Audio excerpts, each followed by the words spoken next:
Cole Palmer is not named in Thomas Tuchel's England squad after a groin problem. Here's what I feel. This is a good update because it will give Palmer more time to rest, and there's no perfect replacement since we couldn't sign Xavi Simons. Chelsea have added Crystal Palace midfielder Adam Wharton to their list of long-term targets. A deal before Monday's deadline would be tough, but it is one to watch moving forward.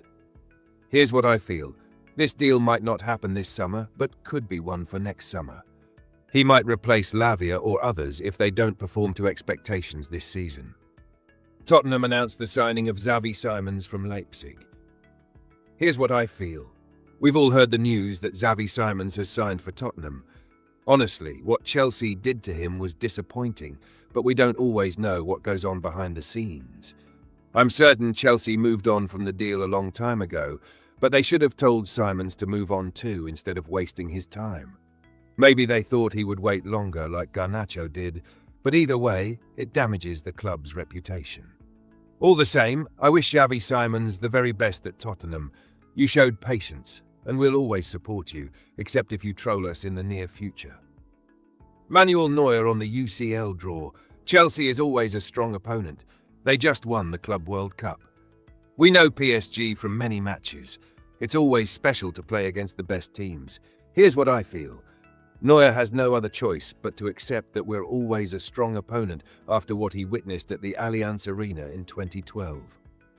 Reece James has been called up to the England squad for the upcoming 2026 FIFA World Cup qualifiers versus Andorra and Serbia. Here's what I feel. My only concern is Tuchel not using him as a fullback, because we don't want him to suffer another set of injuries knowing how important he is to the team.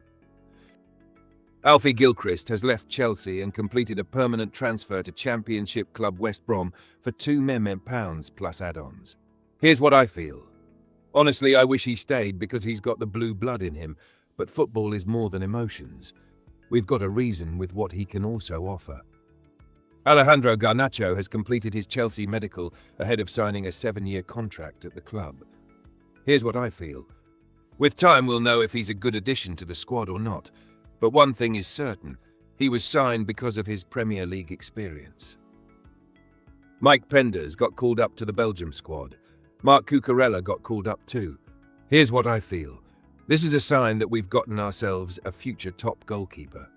I watched his highlights yesterday. He was excellent with his feet and always made the right calculations when saving shots. Cucurella has to use this time to study every step Yamal takes before we face Barcelona in the Champions League. Strasbourg are considering Ben Chilwell. Torino and Roma are also interested. Here's what I feel. If Chilwell moves to Strasbourg, then I believe it's a way for the club to move him out. AS Roma keep negotiating with Chelsea for Tariq George, with talks always ongoing on the player's side. Bayern are not in talks despite reports, and Chelsea never opened the door to a loan move. Roma are pushing for a permanent deal, but conditions and a sell-on clause are still being discussed. Here's what I feel. If he moves to Roma, it might help him with more playing time. He's got the potential to be a better player, but what I want Chelsea to do right now is add a huge sell-on clause to the deal. That way we gain any time he booms at Roma. Ciso has just been sealed by Blueco. Here we go. Here's what I feel. Finally, he's joining Strasbourg, but I don't see him playing for Chelsea anytime soon. Facundo Buonanotte to Chelsea. Here we go. Deal in place with a loan move and no buy option clause included. Chelsea will have the chance to match future bids and get Buonanotte if they can agree with Brighton. Here's what I feel. Honestly, he'll be a great addition to the club. Moreover, it's a plan that gives Paez the chance to come into the squad next season. Although we all wish to have Xavi Simons, would he really like to be a backup to Palmer? Signing him for that fee as a backup is too much, especially since we're also battling UEFA financial issues. Plus, we've been given the right to win the race, even if others want to sign Buonanotte after his loan spell. Chelsea are also evaluating a move for Barcelona's Lopez, and are awaiting the player's approval to move forward with the deal. Here's what I feel. Honestly, I don't see this deal happening because it came very late. If we had wanted him, we could have gone for him long time ago. And also kind of curious on why Chelsea still need Fermin Lopez when we already loaned Facundo Buonanotte, and Paez is still coming into the squad next season. But I'll always say this. Any decisions the sorting directors make, we've got to accept them, because they know the inside we don't know. Raheem Sterling.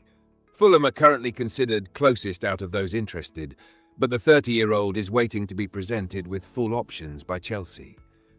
He's keen on staying in London and the Premier League. Here's what I feel.